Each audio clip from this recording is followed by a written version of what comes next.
L'invité de ce Smart Impact, c'est Anne-Laure Asbot. Bonjour. Bonjour. Bienvenue, vous êtes la directrice du pôle économie circulaire du groupe SOS. On a déjà reçu le groupe SOS à de nombreuses reprises ici, mais je veux bien que vous nous le présentiez en quelques mots. C'est un géant de l'économie sociale et solidaire. Oui, donc le groupe SOS, c'est une grosse association qui regroupe à peu près 650 établissements, qui est actif historiquement sur les métiers du médico-social, et puis qui petit à petit a aussi investi, par exemple, l'économie circulaire, dont je vous parlerai après. C'est à peu près 1,3 milliard de budget et c'est à peu près 60 000 collaborateurs. Le but du groupe SOS, c'était vraiment de se dire qu'ensemble, on est plus fort.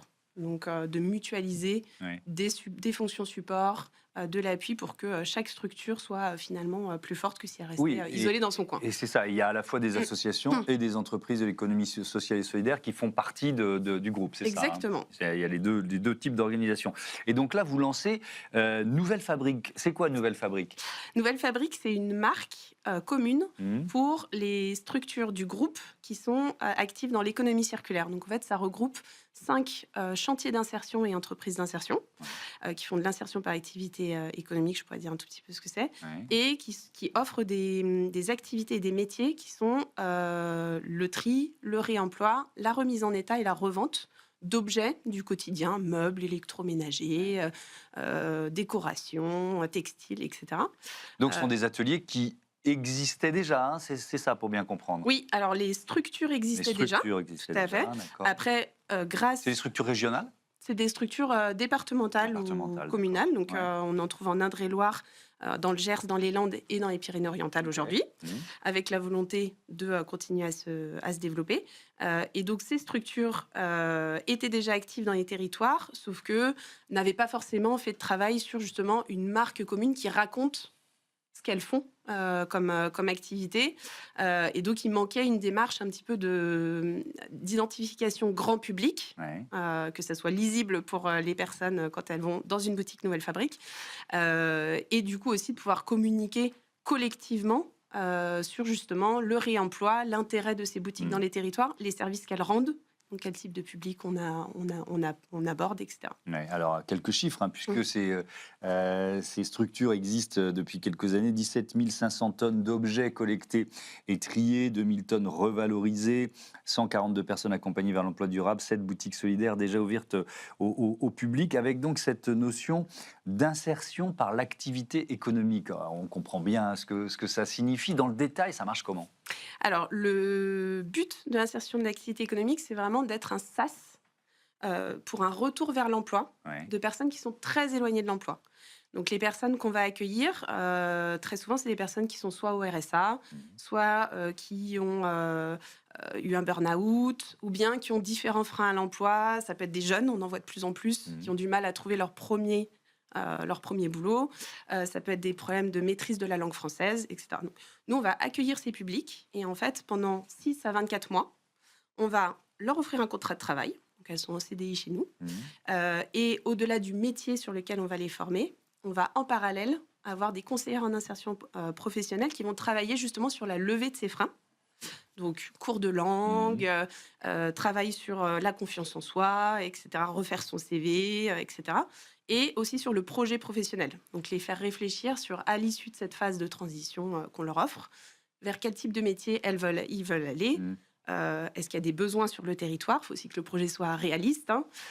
Et donc, on va leur permettre de faire des stages ou des immersions professionnelles pour bien finir de cadrer le projet et ensuite les aider dans leur recherche d'emploi à la fin. Ça veut dire que ces boutiques solidaires, elles jouent un rôle dans le développement de l'emploi local. Complètement. Est-ce que vous diriez même que ça peut être une sorte de chaînon manquant parfois ? Ah mais complètement, complètement. C'est vraiment, très souvent, c'est le sas qui manque entre l'offre et la demande. Parce que localement, on a aussi beaucoup d'entreprises qui nous disent on a beaucoup de mal à recruter sur des métiers, etc. Et donc, on va vraiment faire ce travail un petit peu d'essayer de faire se rencontrer des profils qui recherchent un emploi et des entreprises qui ont des postes ouverts et justement en travaillant sur les compétences des personnes. Je ne l'ai pas mentionné, mais ça peut aussi être, par exemple, parfois c'est juste le permis aussi qui manque aux personnes parce qu'il y a beaucoup de métiers où ça nécessite une mobilité. Donc, on travaille beaucoup, par exemple, avec la CPME, donc la Confédération des PME locales, justement pour diffuser un petit peu ce rôle de l'insertion, pour jouer cet intermédiaire. Ça veut dire qu'une personne qui va rentrer, alors je vais prendre la nouvelle marque, dans un atelier Nouvelle Fabrique, il sait déjà parfois quel emploi il a en ligne de mire Oui, ça arrive. Déjà, il sait que ça va durer, il y a besoin de 6 mois ou 1 an, et puis derrière, il y a un poste, quoi. Ça peut arriver, ça. Ça peut arriver, tout à fait. Ou en général, ça se définit pendant le passage à Nouvelle Fabrique. Il y a les deux. On va bien sûr commencer par poser la question à la personne si elle sait ce qu'elle a envie de faire. Et pour le coup, on va aussi faire un travail justement de est-ce que c'est un projet qui est raisonnable. Donc, parfois, on fait aussi faire un petit deuil aux personnes de projets qui ne seraient peut-être pas finalement activables. Je veux devenir astronaute, aller sur la Lune. Bon. Ou je veux ouvrir un rat. Mais on a des projets. C'est très bien d'avoir des rêves, mais il y en a qui ne sont pas réalistes. Exactement. Donc, ça, c'est vraiment le travail aussi qu'on fait de calibrer par rapport aux compétences, à la personnalité, etc. Et aux postes existants aussi sur le territoire. Vous avez commencé à l'expliquer, mais pourquoi il y a besoin d'une marque ? Qu'est-ce que ça change ? Ce que ça change, c'est de la lisibilité, en fait. Nous, ce qu'on considère, c'est que les gens viennent dans les boutiques de seconde main, très souvent pour le prix, parce qu'ils savent qu'ils vont trouver des objets qui sont globalement beaucoup moins chers que le neuf. Mais du coup, nous, ce qu'on a envie de rajouter avec cette dimension Nouvelle Fabrique, c'est d'avoir un sentiment de fierté en y allant, parce qu'on sait que non seulement on y va parce qu'on va trouver des objets pas chers, mais on va aussi trouver du beau, de la qualité. Et donc, en fait, avoir cette marque, c'est vraiment essayer de rendre désirable la boutique de seconde main, en se disant, voilà, j'y vais pas, je vais trouver un lieu qui est convivial, et c'est pas parce que parfois j'y vais par nécessité que ça doit pas être un lieu où je m'y sens bien, où il y a une démarche de conseil qu'on peut m'apporter sur l'aménagement de mon intérieur, etc. Est-ce que ça vous distingue aussi des autres boutiques ou des boutiques de seconde main traditionnelles ?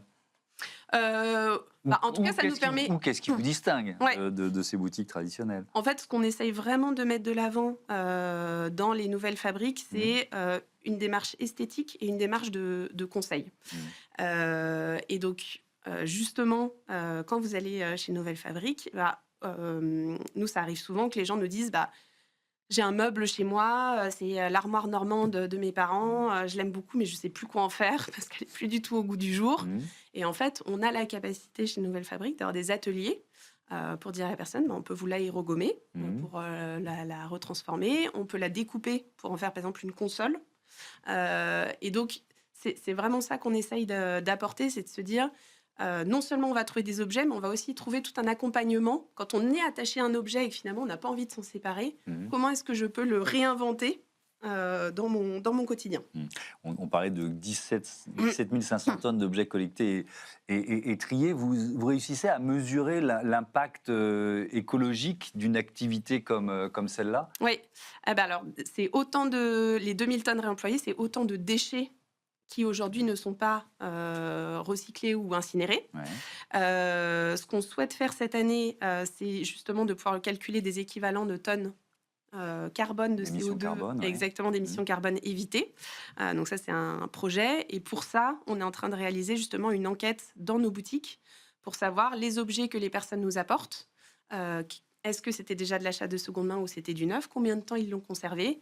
Et grâce à nous, justement, qu'est-ce qu'ils en auraient fait s'ils ne l'avaient pas déposé chez nous ? Et grâce à ça, on pourra faire une vraie étude d'impact environnemental des boutiques. Est-ce que je vois qu'il y a notamment dans les tonnes revalorisées, mobilier, électroménager, il y a aussi du textile. Est-ce que vous êtes impacté par le succès des plateformes type Vinted de revente de textiles ? Est-ce que vous avez vu, en quantité, en qualité, la situation évoluer ?